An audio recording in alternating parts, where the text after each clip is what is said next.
Welcome back, everybody. Today we're going to be doing something a little bit different than what you're probably used to seeing on this channel. In front of me, I have a tier list. And this is not just any tier list. This is the MLB Hall of Pretty Good. If you're not familiar with the Hall of Pretty Good, it's ran by this awesome dude named Bryce. It's an Instagram page basically honoring players who were, pretty damn good in their career, but not quite good enough to make the actual Hall of Fame. Every single one of these players has a career WAR of under 38.1, which is Harold Baines' career WAR. If you know, you know. Harold Baines is the Hall of Famer with the lowest WAR in the Hall of Fame. So every single one of these guys you probably heard of because they were pretty damn good. All right, before I start, let me just break down my tiers really quick. My first tier, which is pretty much my S tier, if we're going to go off of that. This is guys who deserves Hall of Fame votes or have got Hall of Fame votes in the past, or who I think should get Hall of Fame votes in the future if they haven't already. My next tier is belongs on someone's Wall of Fame. For example, right here, Jonathan Lucroy on the Brewers Wall of Fame. He's probably going to go in that category. And then my third tier is was one of the league's best at one point. I didn't write at one point because I didn't have enough room, but these were guys who were at the top of their position for a few years, and that's where they're going to go. Next, I got an above average career, but not a superstar. I got longevity. Rich Hill's in this list somewhere. He's probably going to go there. We got 2015 Fetty Wap / a Linsanity run. For example, someone maybe who came out of nowhere for like 2 or 3 years and then kind of dropped off back to oblivion. And then finally, sorry, I don't know much about you. There's a few guys in here from like the 50s and 60s, even some guys from the 80s I don't know too much about, so I'm going to put them in that tier most likely. I'm going to try not to put anybody in that tier, but, if I don't have enough, knowledge on you, you might go in that tier just to, not disrespect you. But let's get into it without further ado. Ignore the ads on the screen. I don't have ad blocker on my computer. Okay, oops, had a little whoopsie there, but we're back. Had to reset this, so the list looks a little bit different. But let's just get into it, man. Let's start. We got Matt Kemp first, and right here is his peak in 2011. As a Brewers fan, I'm not even gonna lie, he should have won MVP that year. I think most baseball fans can agree on that. The peak of his career was 2008 to 2012 for sure. He played a little bit with San Diego and Atlanta. He was really bad defensively, I remember, with Atlanta. I mean, he had batted 276, had 19 home runs in 2017, had a negative 1.3 WAR, which is kind of crazy. He came back in 2018 with LA and turned it back around. But definitely got Hall of Fame votes on last year's ballot, so he's going to go in that category because I think he deserves Hall of Fame votes. Matt Kemp was pretty much one of the best center fielders in the game at one point. So we're going to put him there. All right, next up, we got AJ Burnett. Long time. He played for the Marlins for a long time. He probably had his best years in Florida. You see here, he had the 12 WAR, 373 ERA. But low-key, he came back as a 35-year-old in 2012 with Pittsburgh and had, those 2 years, 2012 and 2013, he was elite almost with Pittsburgh. Had a few years in New York and Toronto as well, and then finished off his career as an all-star in 2015, then retired. Definitely an above-average career, played for a long time, but he was not a superstar by any means. All right, like I mentioned earlier, here's Jonathan Lucroy. He's definitely going to go in this category. Belongs on the Brewers Wall of Fame for sure. Had his best years in Milwaukee, as we all know. Led the league in doubles in 2014. Was fourth in MVP votes that year. Definitely one of the better Brewers of the 2010s. One of my favorite players growing up.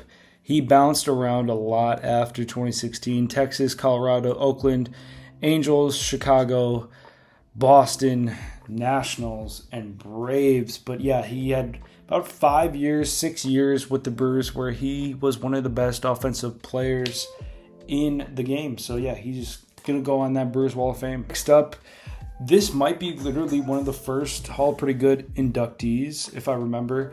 This is Steve Cishek. A very, very kind of quiet, underrated career.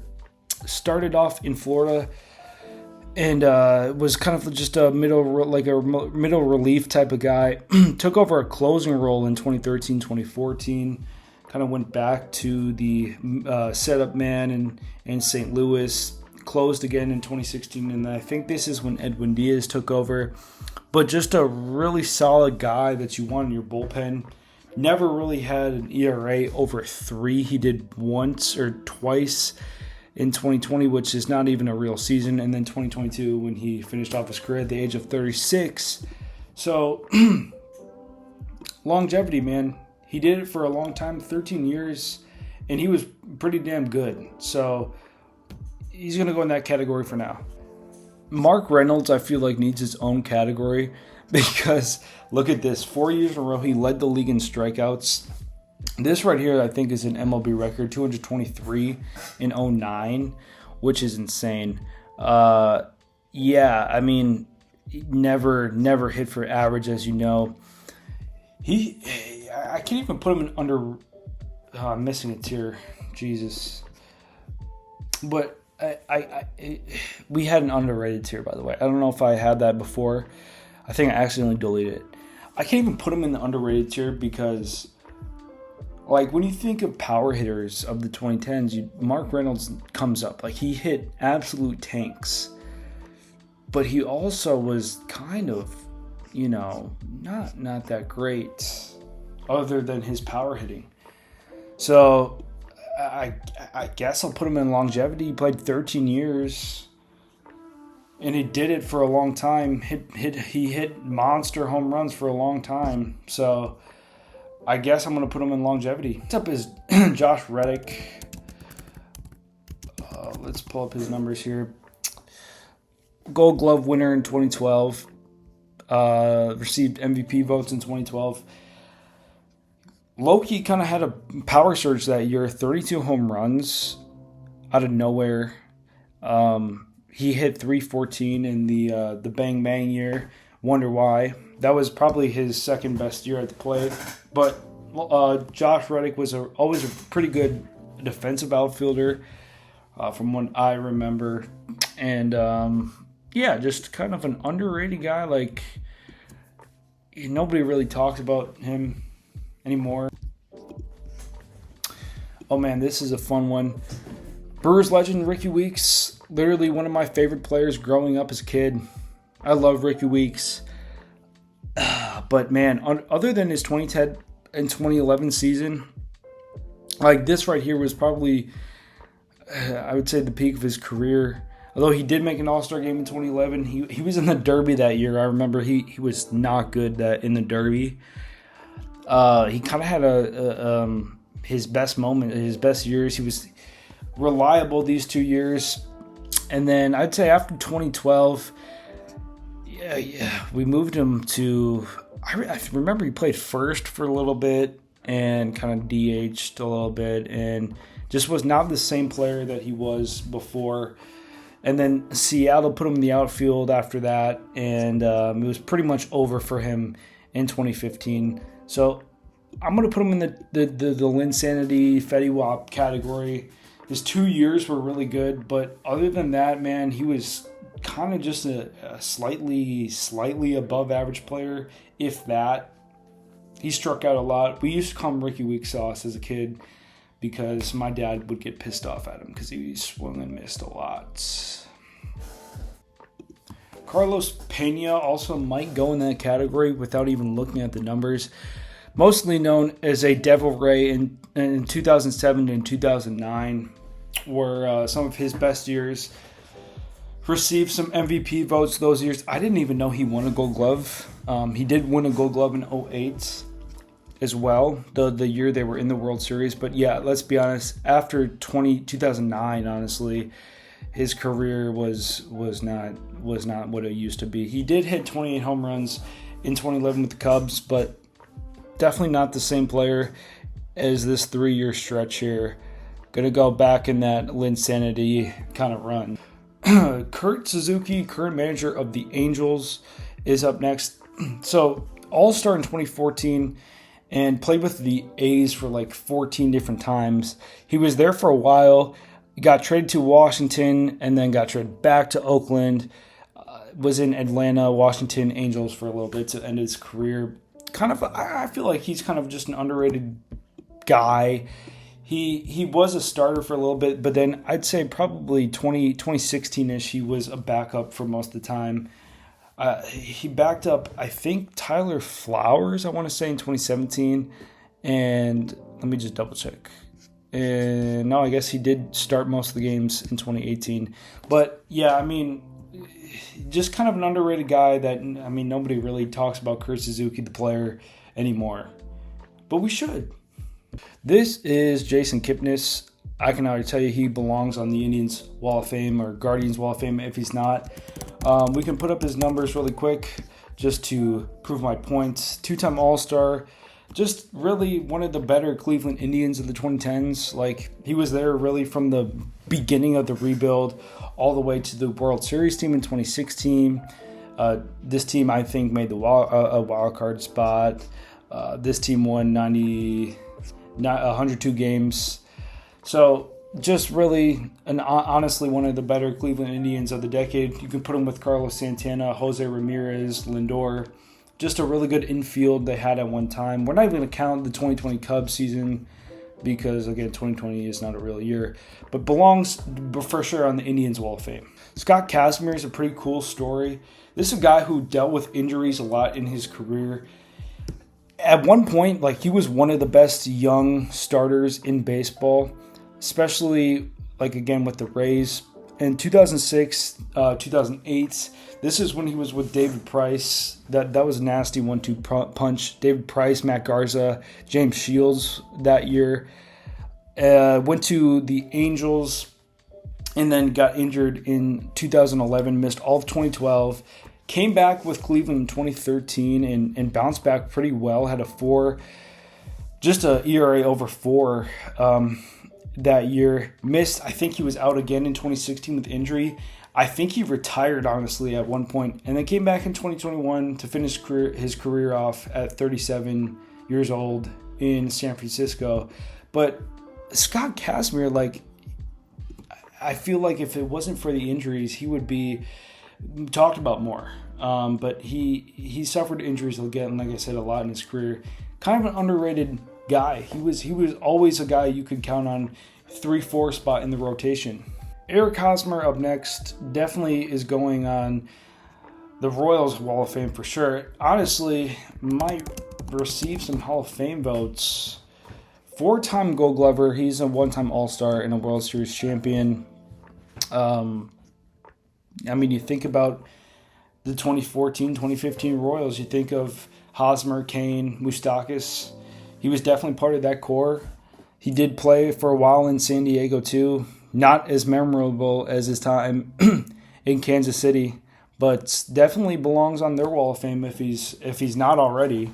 We might as well throw Hideki Matsui in that tier too, because one of the most likable Yankees, in my opinion. I mean, look at this. It didn't miss a game in his career from 2003 to 2005. Had over 100 RBIs, 3 straight seasons. All-Star game, MVP. And then after that, I mean, not nearly as dominant as he was when he first came to the league from Japan. But, yeah, definitely belongs on the Yankees Wall of Fame. Shane Victorino, this brother does not deserve Hall of Fame votes. I don't know who does. The Flying Hawaiian, a 4-time Gold Glover, 2-time All-Star. Just like when you think of a deep postseason run, Shane Victorino's got to be on your team. He could steal you a base or two. He can get on base, hit you a few triples. Look at 16 triples in 2011 is insane. But yeah, 4-time Gold Glover. Got some MVP votes as well in his career. Definitely was in his peak. I mean, had a really long peak. I'd say from about '07 to 2013 was prime Shane Victorino. He's definitely going to get some Hall of Fame votes. Well, I think he was already on the ballot, and I think he should have got some Hall of Fame votes if he didn't. But the Flying Hawaiian, I love him. MLB, the show legend Darren O'Day up next. Really was his peak was in Baltimore. Back-to-back seasons with an ERA under 2.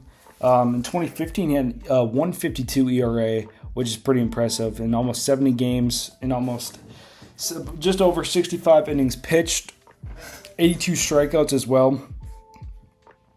A career high for him in 2015. 15 years longevity. He did it for a long time. He was always solid. He's going in that longevity tier. Darren O'Day, MLB The Show legend. Okay, so since my little bitch ass fucking recording device did not get me in this 18-minute segment here without my face in it, the audio got fucked up. So I have to go back without my face in it, and I'm basically just gonna break down what I'm doing. And I'm just gonna go over, kind of say what I was saying when I was doing this. So let's get into it. So first off, we had D. Strange Gordon. It's D. Strange Gordon Cullen. There we go. So basically, what I was saying here, had a kind of a short prime, but he had two 200 hit seasons in 2017, 2015. Led the league in stolen bases back-to-back seasons. Even did it with the Dodgers in 2014. Was an all-star both those years. Led the league in batting average that year with the Marlins. A short prime, but in his prime, he was such an electric player to watch. I loved watching D. Gordon as a kid growing up, so I put him in the above-average career, but not a superstar. Then, Jay Bruce was up next. Long-time Red for Jay Bruce. I'll pull up his numbers again.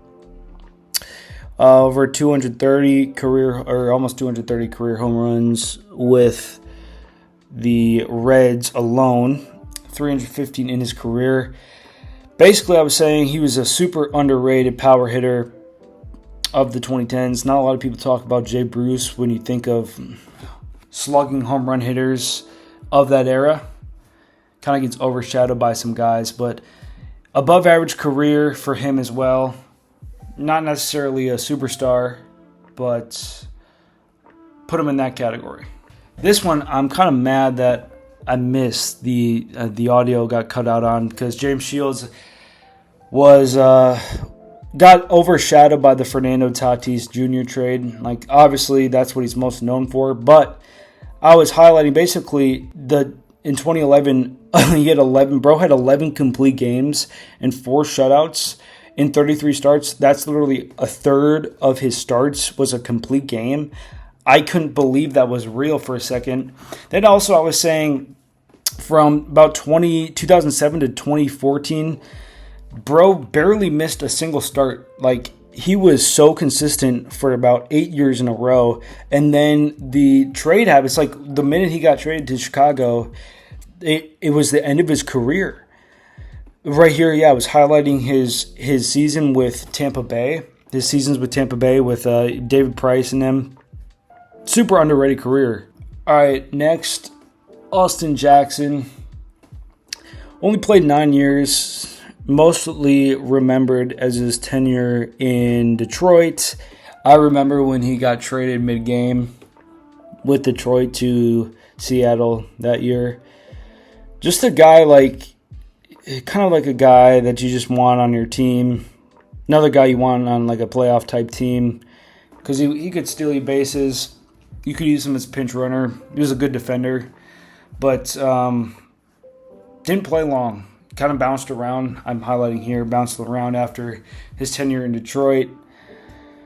So I put him. Where did I even put him? I think I put him in underrated, because nobody talks about Austin Jackson anymore as much as they should. Yeah, underrated. All right, next dude was Irvin Santana. And as you see, as I pull up his numbers here, had his best years with the Angels, 96 wins in about 236 games in that time, almost 1,500 innings pitched. Had his best year by far with LA. Those Angels teams made a lot of playoff runs. Didn't win the World Series when he was there, but then I was highlighting here when he went to Minnesota. He was older and was not the same player as he was even a few years ago in 2016. He was an all-star that year. But I put him in longevity. He played 16 years, even came back in 2021 for a little bit. Was not even that bad either.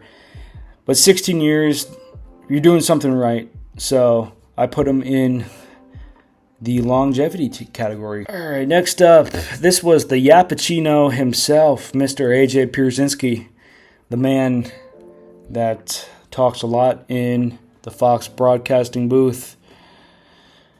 Pretty good career for him. Did it with a bunch of different teams, mostly known for his time with the White Sox. Was an all-star, was a World Series champ with them. But even was an all-star right before Joe Mauer in Minnesota. Played with them for 6 years and then had his own little stint with the White Sox. 19-year career. Pretty impressive for AJ Pierzynski. 2,000 career hits. I was mentioning here 280 career batting average as a catcher. It's pretty solid. So definitely an above-average career, especially as a catcher. Put him in that category for AJ Pierzynski. All right, this is Hunter Pence, Giants legend.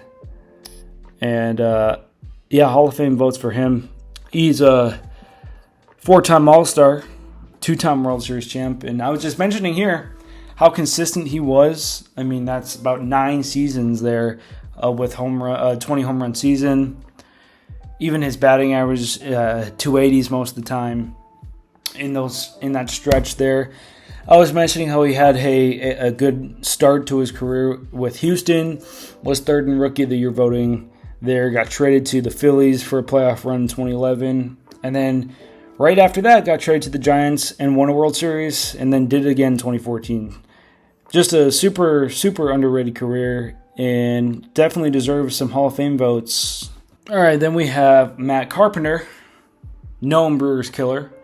I'd put him belongs on the Cardinals Wall of Fame for sure, because, his best years was and most of his years was with the Cardinals. I was mentioning 2013 was his best year. He almost won MVP that year in 2013. Then in 2018, he randomly hit 36 home runs, as I pointed out there. And then we all remember when he came back, revived his career in New York with the short porch. That was just a few years ago. Had a 305. That was so random too. Like, to just do that right out of nowhere after about 3 bad seasons, pretty incredible. But definitely is a Cardinals Wall of Famer. All right, my next one was Mike Lowell, and I put him. I don't know where I forgot where I put him, but. Long-time Florida Marlin, World Series champion with them, multi-time All-Star with them, Gold Glover with them in 2005 in a negative WAR season. Didn't catch that the first time, but after his stint in Florida, he went to Boston for a few years and picked it right back up in 2007 and 2006. I remember mostly, I feel like he's mostly known as a Marlin. I put him in belongs in someone's Wall of Fame. I guess he technically could go on both teams, but I think he had his best years with the Florida Marlins, World Series champ with them. All right, and then this is Denard Span, and I love Denard Span. Such an underrated career. I was mentioning how many times he led the league in triples. I guess only 2 times. But he did hit a lot of triples in his career. He had more triples than home runs in his career, which is pretty impressive. Another guy that just racked up hits, didn't hit for power, only hit over 10 home runs a few times in his career when he's older. I remember when he hit the triple with the Twins, I think in 2009.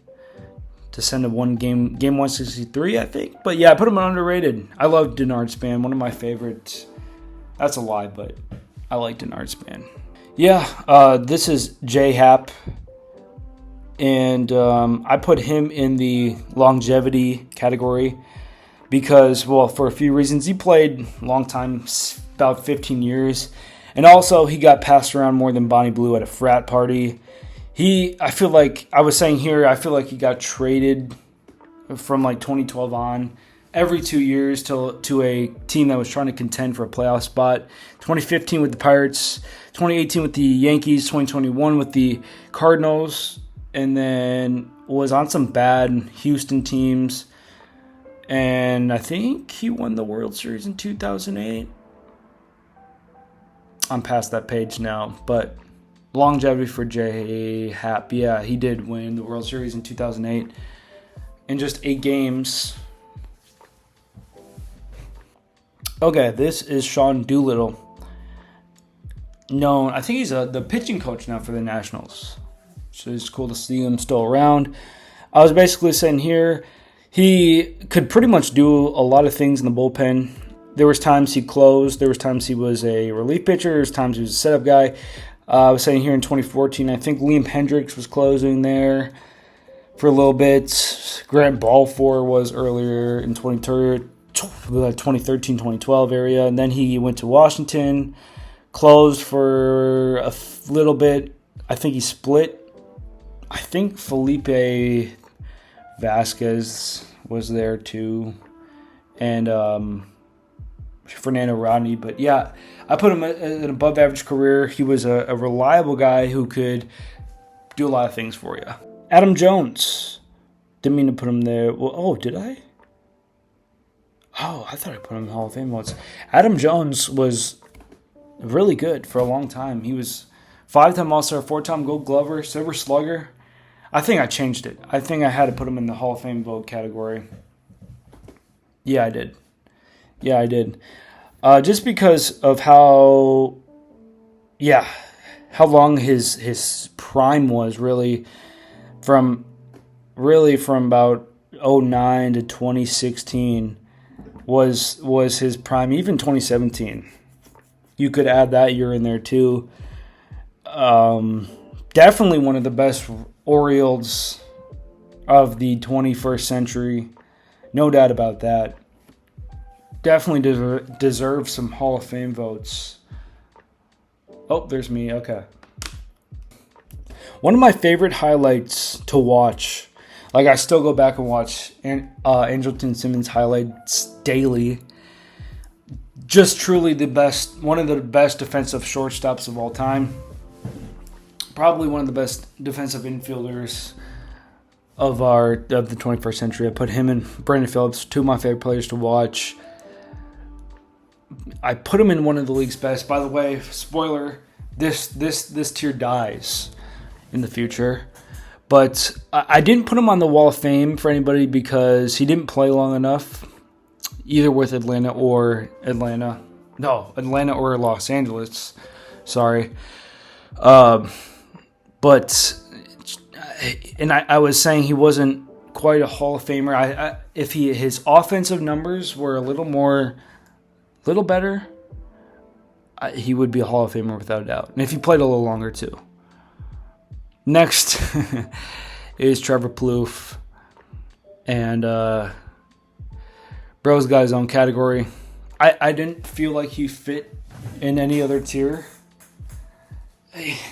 He wasn't like, his numbers weren't that great. I mean, he hit home runs for a few years, but other than that, like, bro was just mid. And I love Trevor Plouffe, what he does with John Boy. He knows ball, but he just didn't stand out. He didn't really fit in any of these categories. He didn't play long. Definitely, I wouldn't call it an above average career. So I just made his own category. This is going to be Adam Dunn coming up here. As I type his name in. And I put him above average career.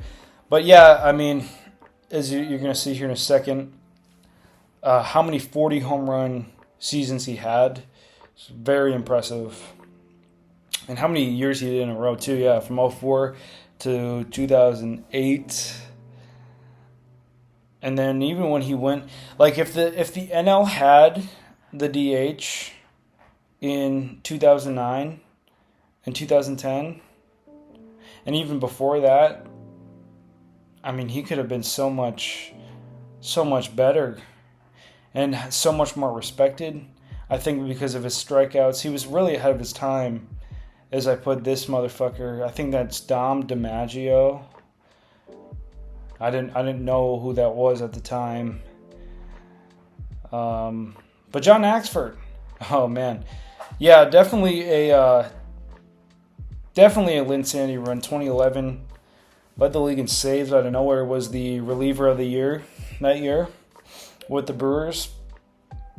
But oh my God, really after 2010, 2011, he was kind of just an average Joe, average schmo in the bullpen. He stopped closing games for the most part. In 2015 he did for a little bit with the Rockies. But if you're not a Brewers fan, John Axford is just such a random player, I feel like. Oh, there I am again. Next up, we got the Moose. I love Mike Moustakas.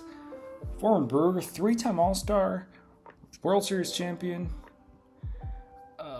A lot of Reds fans are not a big fan of Mike Moustakas. He kind of robbed them a little bit of some money on 2020 through 22.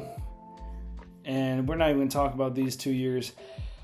But a great Brewer, a great Royal. But I think he's definitely going that Royals Wall of Fame. Next up, we got Josh Harrison.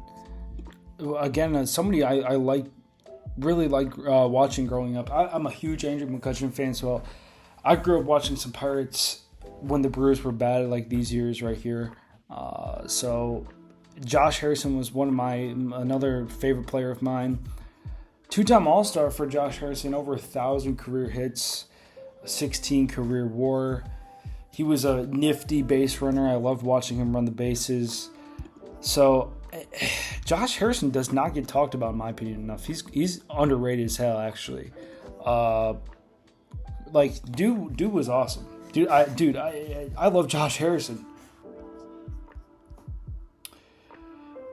Yeah, Andre Ethier, you're going on the Wall of Fame for sure. I don't even have to look at the numbers. You spent your whole career in Los Angeles. From start to beginning, several playoff teams. Yeah, they don't even have to pull up the numbers. We got the known Mets commentator, TBS commentator, Ron Darling here. I honestly don't know too much about his playing career, but we'll pull up the numbers here. He did do pretty well with the Mets. Not gonna lie. After that, he was not the same player as he was in New York, but I think he's probably on the Mets Wall of Fame, so we're gonna put him there. Don't even know who this is. He's going in the don't know much about you category. Next up, Kevin Pillar. Let's pull him up. All right, Kevin Pillar. Over 1,000 career hits for Kevin Pillar. Great defender. I did not know he received MVP votes in 2019. But absolutely, it has always surprised me that he didn't win a Gold Glove in his career. I know the Gold Glove is kind of sometimes a popularity contest, but definitely a great Blue Jay. Played for 13 years. He stuck around for a while. So I'm going to put him in that longevity category. He really bounced around after his career in Toronto, but in his prime, I'd say he was a pretty fun player to watch. This is Benito Santiago. Buddy played 20 years and was a multi-time Gold Glover, multi-time All-Star, multi-time Silver Slugger. Dude, if Benito Santiago didn't get Hall of Fame votes, I don't know what to tell you. Let me move him up to Hall of Fame votes. Yeah, this guy is probably low-key one of the best players in the Hall of Pretty Good. just an outstanding catcher. Really, with the Padres was the peak of his career. But even after that, he played like another 13 years after his career in San Diego. And he was good with the Giants too. So Hall of Famer, not a Hall of Famer, but Hall of Fame votes for sure, in my opinion. All right, next up we have Travis Fryman. Extremely underrated player when talking about some of the greatest Tigers of all time. He was outstanding with Detroit in the 90s. And if memory serves me right, I don't think the Tigers were too good in the 90s. But Travis Fryman, a 5-time All-Star, Gold Glover, Silver Slugger, almost 35 career WAR. This dude is low-key, you know what? He deserves some Hall of Fame votes. If he didn't get any whenever he was on the ballot, he deserves some. This is a very underrated career right here. Not a lot of people, I didn't really know who Travis Fryman was until the Hall Pretty Good. Honestly, dude deserves some more recognition, and this is a Hall of Fame caliber career right here. Next up, we got Dontrelle Willis, and if this isn't the definition of a Linsanity run, I don't know what is. It sucks because he was plagued with injuries and a bunch of other shit after 2007. Literally, right after he got traded out of Florida, it was all downhill. And 2-time All-Star, won the Rookie of the Year in 2003, had his best season in 2005, led the league in wins, and finished second in Cy Young voting in 2005. But unfortunately, a Linsanity run for Dontrelle Willis. Next up is Jay Buhner. Definitely belongs on the Mariners Wall of Fame. I'm assuming he is one of the best Mariners of the 90s. Played about 13 of his 15 years. Nope. Yeah, 14 of his 15 years in Seattle. Sorry, I can't do math. Never really got the recognition he deserved when it came to awards and stuff like that. These teams were pretty stacked in the 90s with the Mariners, and he was a big part of that dynasty. Can't even call it really a dynasty because they didn't win anything, but fun teams to watch. Definitely belongs on the Mariners Wall of Fame. All right, this dude right here is Bip Roberts. Honestly, I don't know too much about Bip Roberts. Never really heard of him before. But it looks like he played 12 years in the league. Was an All-Star in Cincinnati. Played a few years in San Diego, 7 years, and then bounced around for a little bit. Honestly, I don't know too much about Bip, so I'm not gonna rate him anything. Don't know much about him at all. But the next guy I do know a lot about. This is Ubaldo Jimenez, another guy who is going to go in this Linsanity run category. Best season was in 2010 with Colorado as a pitcher, almost won Cy Young.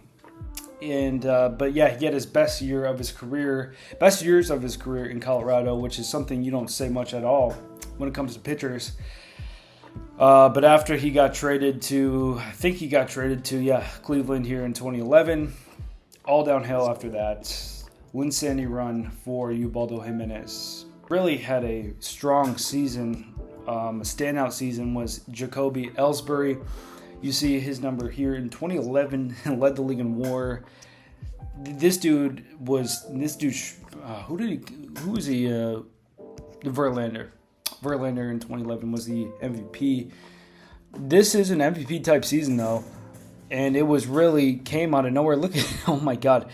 2010, I didn't even realize, 2010, he only played 18 games and didn't do anything. He was solid before that in 08 and 09. I think he got injured 2010. This is a bounce back year is crazy. I'm not going to lie, but just not long enough career for me to put him in any of these categories. I'd still say he had an above average career because even though he did kind of rob the Yankees, he was a solid outfielder for a few years, but I don't want to put him anything lower either because of that 2011 season alone. But we're just going to put him in the above average career. This is Harold Reynolds. Honestly, not a lot of people know him as a player. He's been doing a lot of work with MLB Network and been on some broadcasting crews for a long time. So a lot of younger fans know him more for that. But honestly, a very underrated career, in my opinion. 2-time All-Star, 3-time Gold Glover, led the league in triples, stolen bases, kind of like a D. Gordon type player with Seattle and then Baltimore and the Angels. But we're going to put him in that underrated category because not a lot of people know him as a player, like the younger generations. Obviously, if you're an old head, you know him. But Harold Reynolds, super underrated career. Darren Daulton, another guy I didn't really know too much about before the Hall. Pretty good guy who played in the 90s. But long time Philadelphia Philly. Don't really have to know much about him to just see these stats. He's definitely going to go in the Phillies Wall of Fame. It's interesting. He never, like, I'd say 92, 93 were his best years, and then some of these numbers aren't eye-popping, but if you're able to stick with a team for as long as he did, you're doing something right. So he's going to go in that Phillies Wall of Fame. Good old Didi Gregorius. I like Didi Gregorius. He just played for the Netherlands this year in the WBC. It's cool. It's honestly surprising to me he didn't win a single award in his career. He was one hit shy of 1,000 career hits, which is tough. Somebody's got to sign him back for one more year. He's only 36. Come on. But, man, I don't know. I feel like he's not, if you're a shortstop in the Bronx, you're not underrated. He didn't really play long. It's 11 years. I wouldn't really call that longevity. But definitely, I put him in this above average career. Not a superstar by any means. But he was, I'd say, he kind of held it down at shortstop for several years in New York. So I'm going to put him in that. And that's not an easy thing to do. Playing in New York, the spot that Derek Jeter had held for so many years.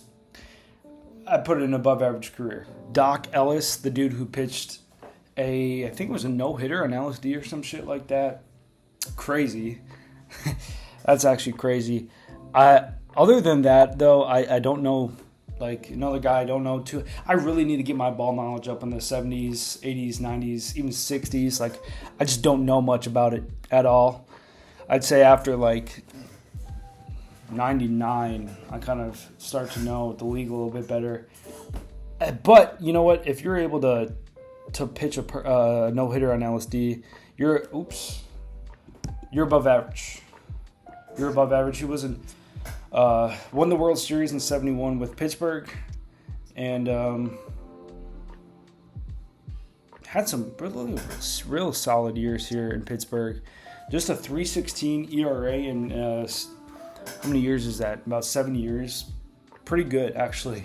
So I think I'm doing the right thing, putting him in the above average career category. Next up, we got this is Dellin Betances. He was a Yankee for most of his career. He did play with the Mets, which didn't go well for him. Honestly, man, would it be crazy to put him in one of the league's best? I feel like I need to put more guys in this category. But for 4 years straight, he was one of the better relief pitchers in baseball. Shit, I mean, he even got Cy Young votes in 2015. Finished 4th in Rookie of the Year voting in 2014. I think he was a setup guy for most of this time. Like, Andrew Miller was here closing games. Here was Chapman. So he was an outstanding setup man for the Yankees those years. I probably one of the best at his position, I would have to say. Like, not too many guys as good as Dellin Betances in his prime, which is why I'm going to put him in one of the league's best. Rich Hill, longevity. Don't even need to explain myself here. 22, 21 years in the league. Bro could still pitch, I guess, if he wanted to. He's 46 at this point. But why not? Just bring him in for one more game. Fuck it. Ken Griffey Sr. Such a really good career. He played 19 years, but I think he's too good to put him in the longevity category. Like, Because longevity is kind of guys who, like, I don't know. Maybe I do put him in the longevity career. I just, like, is this low-key? Dude, this is low-key Hall of Fame worthy career. I know he didn't get in, but, like, playing 19 years in the league with a 296 batting average, an on-base percentage of over almost 360, still slugging 430, like, and a 34.5 career. Dude, Ken Griffey Sr. deserves Hall of Fame votes, for sure. Absolutely. Who the fuck is this? I don't know. Chris Davis. Chris Davis. This is going to be an interesting one. Let's see here. This one pains me. He was one of the best players in baseball in this 3-year stretch right here, baby. And then the Adderall happened and was not the same guy. Really wasn't the same guy before Baltimore, even before 2013. I mean, 33 bombs is pretty decent, but definitely a Linsanity type of run for Chris Davis. Sucks to see his career go out like that, though. Garrett Anderson. Rest in peace, Garrett Anderson. Rest in peace, Garrett Anderson. 15 years with the Angels. One of their better players. He belongs on their Wall of Fame, that's for sure. We're putting him in that category. Super underrated career. Almost 200 hit seasons, like 10 years in a row. Just a really good hitter. Just pure hitter. Even had some power in his prime of his career. Several MVP votes, several All-Stars seasons. Rest in peace to Garrett Anderson. This is Brad Ziegler. Not Dolph Ziggler. Brad Ziegler.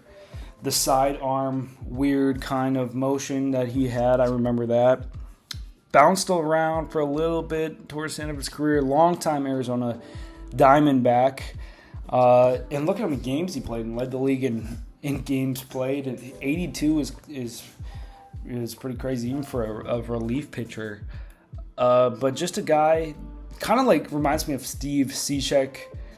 Though he didn't play as long, he kind of got in the league later at age 28. Only played about 10 years.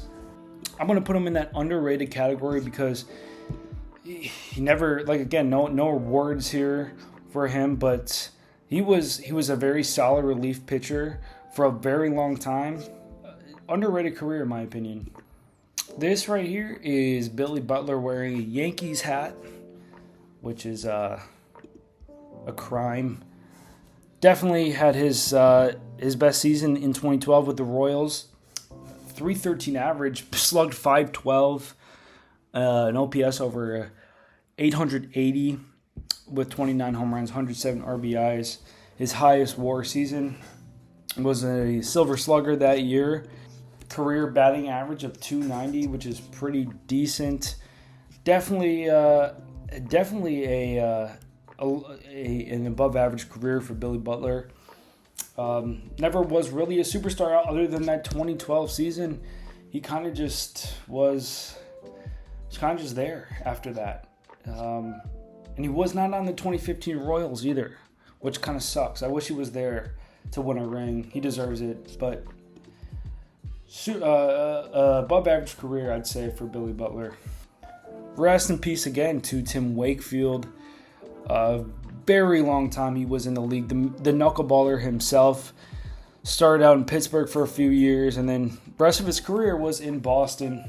And boy, in his prime, about 2002, I'd say 2001, 2002 were his best years. Doesn't really have like eye-popping numbers in his career. He gave up a lot of home runs. Yeah, Tim Wakefield definitely is a Wall of Famer for the definitely a Wall of Famer for the Red Sox.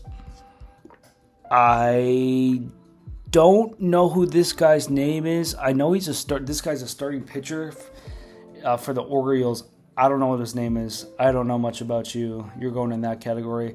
Then we got Kerry Wood. Man, interesting career for Kerry Wood. Started out as a starting pitcher. Dude could kind of rake, I'm not going to lie, and he was really dominant early in his career with Chicago. And then they moved him to he got injured here in 05 and 06, and then they moved him to a relief pitcher, and he ended up being a really good closer as well for the Cubs. And for the Indians, he played for a little bit. But 14 years in the league, pretty solid. 12-year career in Chicago. Definitely an above-average career for Mr. Kerry Wood. Could have been even better without the injuries and if he didn't have to move to a closing pitcher.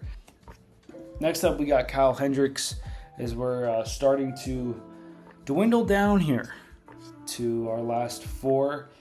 Kyle Hendricks, another guy who pitched really well against the Brewers. Had the ERA title in 2016, the year they won it all.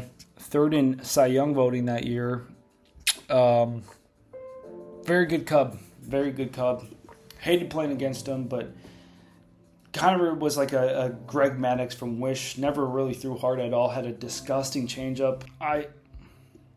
I think he played long enough with the Cubs to belong maybe on their Wall of Fame in the future, just because he had most of his career was with Chicago, and his best numbers were with Chicago. That's why I'm putting him in here instead of the above average career but not a superstar.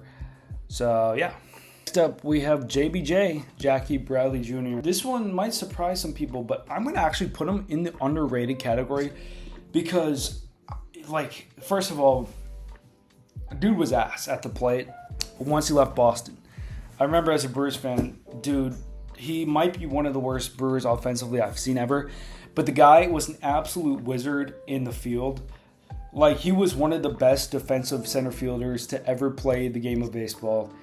And the numbers, the awards don't show. One-time Gold Glover is insane. But, the dude was so good defensively, and I don't think he gets enough credit for it. When he was in his prime, he was legit one of the best defensive center fielders in the game, for sure. So, underrated career for JBJ, just because the end of his career, he really fell off at the plate and kind of just got outshadowed his bad offense from his really good defense. Next up, second to last, we got Marquise Grissom, who started his career off in Montreal with the Expos, went to Atlanta, Cleveland, Milwaukee, and then Dodgers and Giants. And a lot of stolen bases for Grissom. A lot of base hits for Marquise Grissom. A Gold Glove for Grissom. Few-time All-Star. 29.6 career WAR. I don't know. 4-time Gold Glover. I don't know if this is Hall of Fame vote worthy, but I think I have to put him up in this up in this tier. Hall of Fame votes. I don't know if he did or not, but those are close numbers to being Hall of Fame vote worthy. Just because he played for so long, he did it for so long, and he did it pretty much everywhere he went until he was playing even in 05 at 38, and that's kind of where he fell off. But low-key, last but not least, Kevin Youkilis. Kevin Youkilis only played 10 years in the league. Obviously had the drama with Boston, and he got traded to Chicago and then played his last year with the Yankees. But let's be real, the guy is known as a Red Sox. He belongs in their Wall of Fame for sure. Let me just go through this list really quick before I finish anything off, because this is a long-ass video and I might have fucked up somewhere, so let me just double-check. Okay, so what I did was I just deleted the one of the league's best tier because it honestly doesn't even make sense, because there's really not much of a gap between the above-average career, the belongs of the Wall of Fame tier. There's only two guys, and it just didn't make sense. So I'm going to put them, I put Dellin Betances and Andrelton Simmons in the above-average career, but not a superstar tier because Andrelton Simmons is kind of a weird one because like I feel like he's above this tier, but he didn't play long enough with the Angels or the Braves to be like considered on their Wall of Fame. But it is what it is. This is what I got. This is what I got. Like it or hate it, man. It was just good to go through and review all these guys who are in the Hall pretty good. Drop a comment. Don't clown me too much. If you're still here, thank you for watching. If you're new here, hit that subscribe button. We're going to keep making baseball content. Thank you for watching. Peace.